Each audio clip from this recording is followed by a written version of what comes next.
Hello, so we slept at Makwa last night and we're on our way to our next campsite. We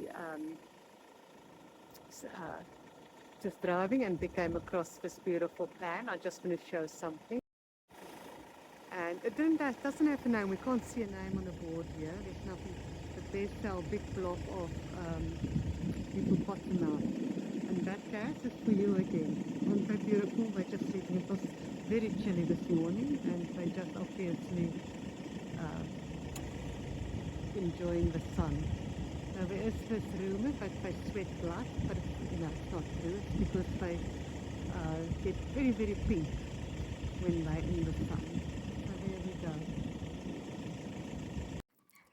Standing place tonight is a pan called Guvalala. It's a bit more the same as yesterday's, just a slightly different setup. No trees that we love because that's good for styling, but we can go and hide up there in shade. I think we're going to see a lot of crocodiles, I wish. Elephants tonight. I haven't seen any hippopotami in here, and I haven't seen any crocodiles, but we've just arrived. So nice open plains.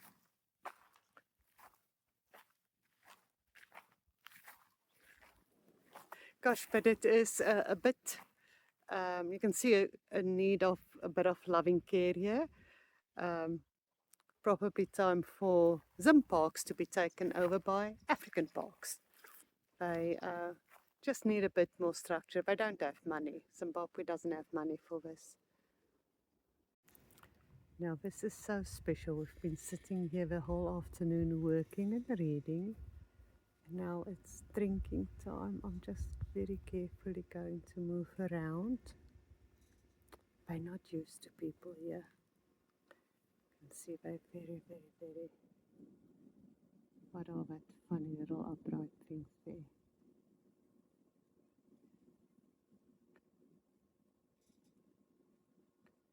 So we got some giraffe and zebra. Just a minute. We're just going to stay very quietly.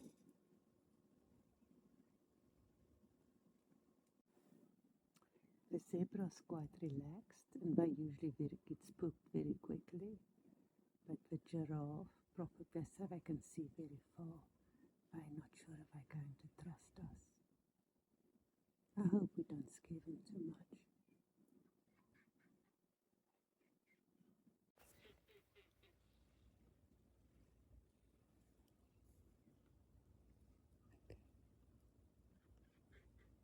That was nearly.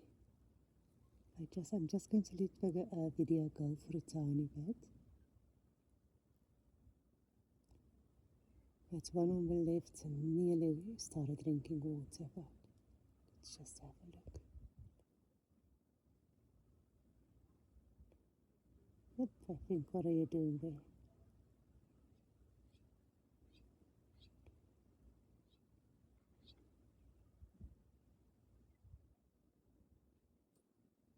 Okay, there we go. It's just so amazing to see them drinking like that. There we go.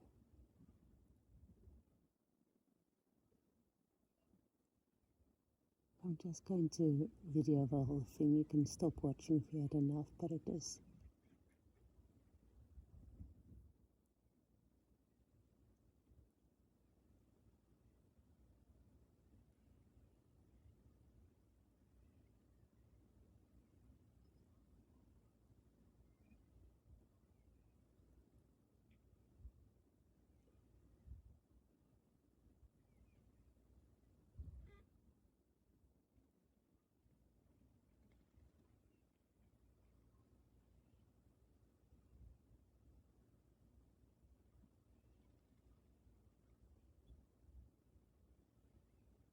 There's two more standing there.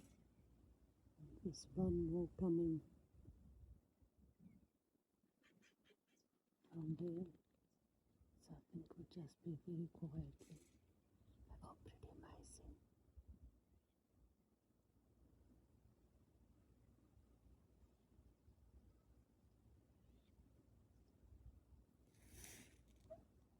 just because it's interesting, this is how we bought butter in Bulawayo. We can't make maize porridge without butter. We tried oil and it wasn't as good. But even the major and this was a major fancy supermarket, you can buy a lot of margarines, but porridge you make with real butter. This is homemade butter from Bulawayo. So this is another group of giraffes coming for the drink. We felt so bad because in the previous group, one of them didn't drink. So we nearly went to sit in the car. But these ones were up now, up higher. So they probably, hopefully don't recognize us as humans. And we'll see if they will go for a drink. So there are 9 of them in a row. And they still look suspicious. I think they say they can spot humans or each other from really, because the necks are so long, they've got incredibly good eyesight from incredible distances. So I think they know exactly what I'm doing here. So we'll just sit quietly for a while and see if they want to drink. They just all froze in action there. So while I was focusing on the giraffes, Renier called me, and there's this elephant drinking water. So I don't know what we're going to have for dinner tonight. Maybe not much. Maybe. So I still don't know. The giraffes were starting to relax. They were closing in on the edge of the water. But yeah, we're also thirsty. And here is busy making a fire, so I hope the fire distract our scents a bit. He or she, I call them usually she, is very aware of us and now we are here. It's not a surprise, but must be used to people because looked at us, sniffed the air a bit, and then thought, that's why I like this place. We're just up close to this enclosure, and we can just go up the little steps if something does happen. But these things are not dangerous. They're really sort of used to people, and here is continuing making us dinner. And the giraffes did relax enough to have a drink, so they're all okay with us.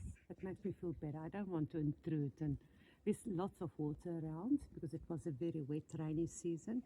And the water hasn't dried up yet. The pond, the pans, you can see a bit of mud happening, but there's plenty of food and water still for the animals. So they make game viewing very difficult because of the thick yellow grass and everything is yellow and brown.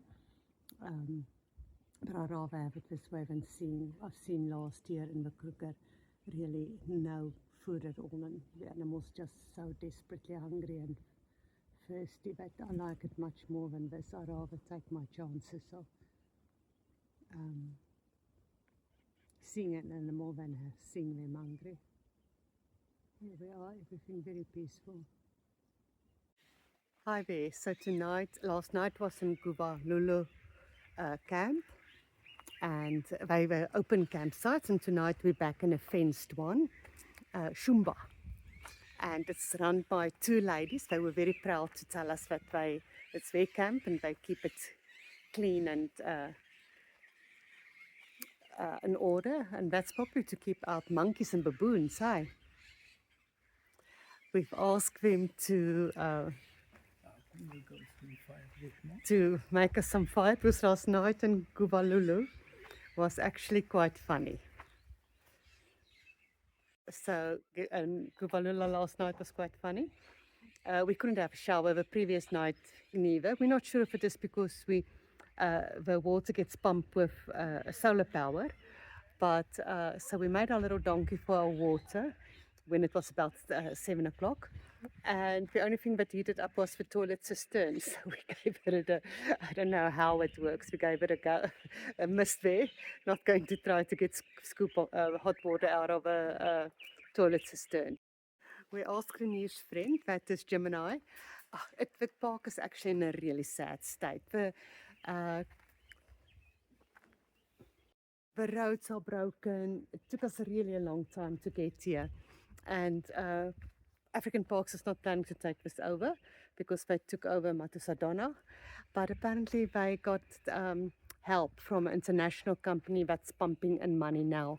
The first, since 2023, first part of their money was to control poaching. And now they're sort of focusing on what you call it, infrastructure around the main camps and the roads. So these parts that's a bit more remote doesn't get at this stage. They're not getting real makeovers yet. But so there is international help for to run this national park, because it is actually quite sad to see the level of disrepair. And of course, there's no people because nobody wants to come here if you can't get to it safely. So hopefully we'll see in the next few years a change. So we've got two ladies looking after this Shumba camp, and this is absolutely spotless. It is really, everything is shiny clean. But I want to show you right there on the little rail, a little frog. There's a little frog sitting there. And I want to show you the kitchen. Look at that rail, nice and big bolts there. And then this kitchen,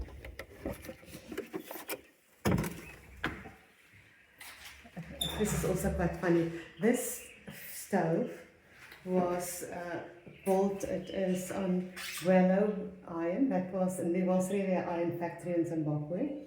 And this was here, it was a working stove. But you can't, so this stove has probably been, just giving us indication how old this camp kitchen is. But once again, spotlessly clean. It is, and that's the other side of the tower on the other side. It's not going to go anywhere. But I have to use it. Okay. So I don't know if you got all that. It's polyethylene pipe that we've been taking on holiday. Renier had to buy 5 meters of it, and it is a bit of a pain because it sits in the back of a canopy, and wherever we can now, we use pieces of it. Renier was not going to throw it away. This pipe is coming on holiday as well. So he's going to use that pipe. It's causing damage on the kitchen, on the fridge, on the bag with the fridge is in. So he's going to put it around that little fins to stop it from whacking. He used a piece around the spade. That was what it was originally bought for, 30 centimeters. But he had to buy 5 meters. So yeah, I'll tell you where else he's using it for. So we're at Shumba. And I just want to show you, okay, you did see yesterday the trees with the razor wires of it for monkeys and baboons don't make a nuisance of themselves. And then in this big one, there's a colony of mongoose. I'm just going to see if I can get a bit closer. It is chilly this morning. So there's our little colony of mongoose.